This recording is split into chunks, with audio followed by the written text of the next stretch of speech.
Hello everyone. Today's video is from someone who is going through the struggles of life after a breakup and is looking for a second opinion from you viewers. I was recently divorced after 8 years of marriage. When we were together, we rarely had sex, from 10 to 12 times a year. This rate dropped even before we had children, a pattern that became clear based on how close we were at the time. I'm sharing this not to explore my own experience, but to find out if others have faced similar challenges. Our commitment has faded away from the physical problem.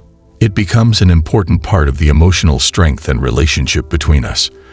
Despite my efforts to maintain communication and resolve the underlying issues, the lack of communication and emotional connection resulted in a lack of relationship between us.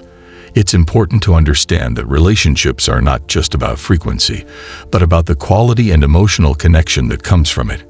My ex-boyfriend, who used to show so much love and loyalty, seems to have completely changed his attitude after we got married.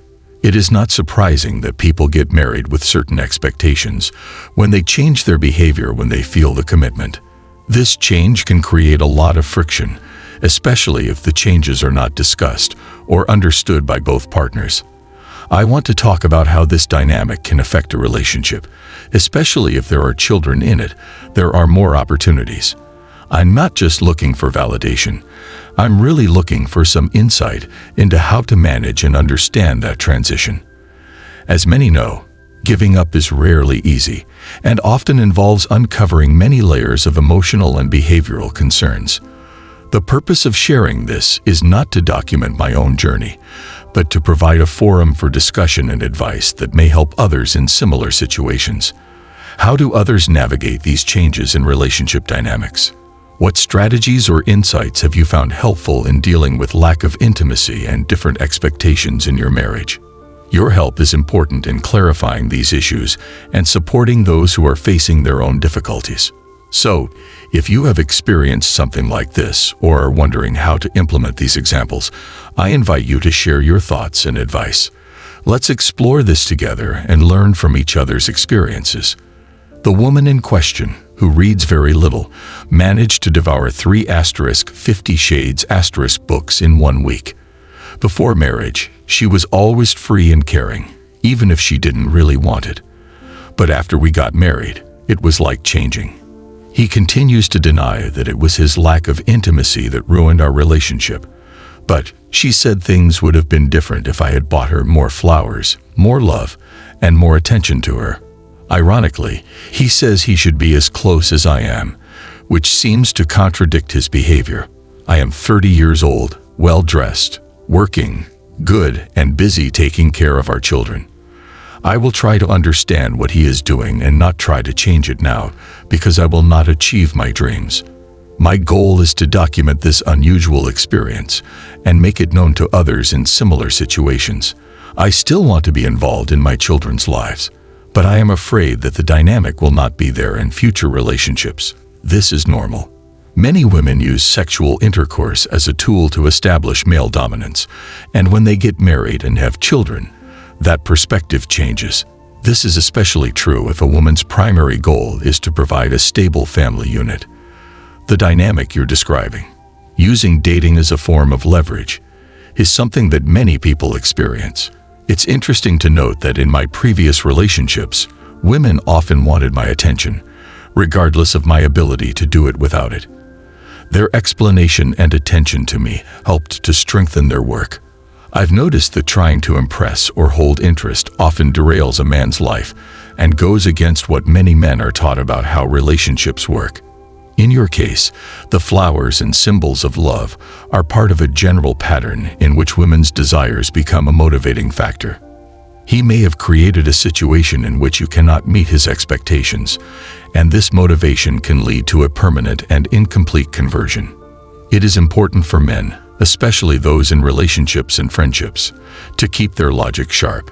The flowers and tokens of love that you thought to give as part of the package will not give you satisfaction. A change in demand and unwillingness can be rejected, and often the nature of this dynamic is understandable. Your thinking is always biased toward attracting friends through increased resources and power. Even after a breakup, It's important to focus on personal growth and achieving goals that make you happy, regardless of external validation. Knowing these patterns will help you better navigate future relationships and avoid falling into similar traps. Thank you for sharing your story. It is important to write and discuss these experiences because it provides insight and understanding for others who are facing similar challenges. Personal stories like yours help shed light on the complexity of relationship building and guide those struggling with their own. By discussing these issues, we can foster a supportive community so that people feel less alone in their experiences and are more likely to seek treatment. It is very important to understand the emotional and functional aspects of a relationship for a person in a situation like this. It's not about the nature of the relationship or the lack of it. It also has broader implications for emotional health, personal growth, and family strength. Your experience shows the importance of communication, self-awareness, and mutual respect in a relationship. This shows how important it is to address underlying problems and seek solutions before they become more serious. In the context of divorce or separation, it is important to understand the impact on all parties involved, especially the children. They often feel the tension and changes in their parents' relationship, which affects their emotional well-being. By examining your experiences, we can also discuss ways to manage these transitions in a way that minimizes the negative impact on children and ensures that they continue to receive the love and support they need by them. In addition, sharing such information speaks volumes about the strength of relationships, societal expectations, and individual needs. It helps challenge attitudes and beliefs about marriage, relationships, and what it means to maintain a healthy relationship. By doing so, we can encourage honest conversations about what people want to be good at and how to solve problems when they arise. When thinking about your story, it's important to remember that everyone's experiences are unique, and what works for one person may not work for another. But discussing these experiences can provide different perspectives and possible strategies for dealing with similar situations. Your story will contribute to a wider understanding and a foundation for others to build on. Be careful and take it easy. Navigating a major life change like divorce can be difficult, but it can also be an opportunity for personal growth and new beginnings. This is an opportunity to reevaluate your goals, gain a deeper understanding of your passions, and create a future that aligns with your aspirations and values.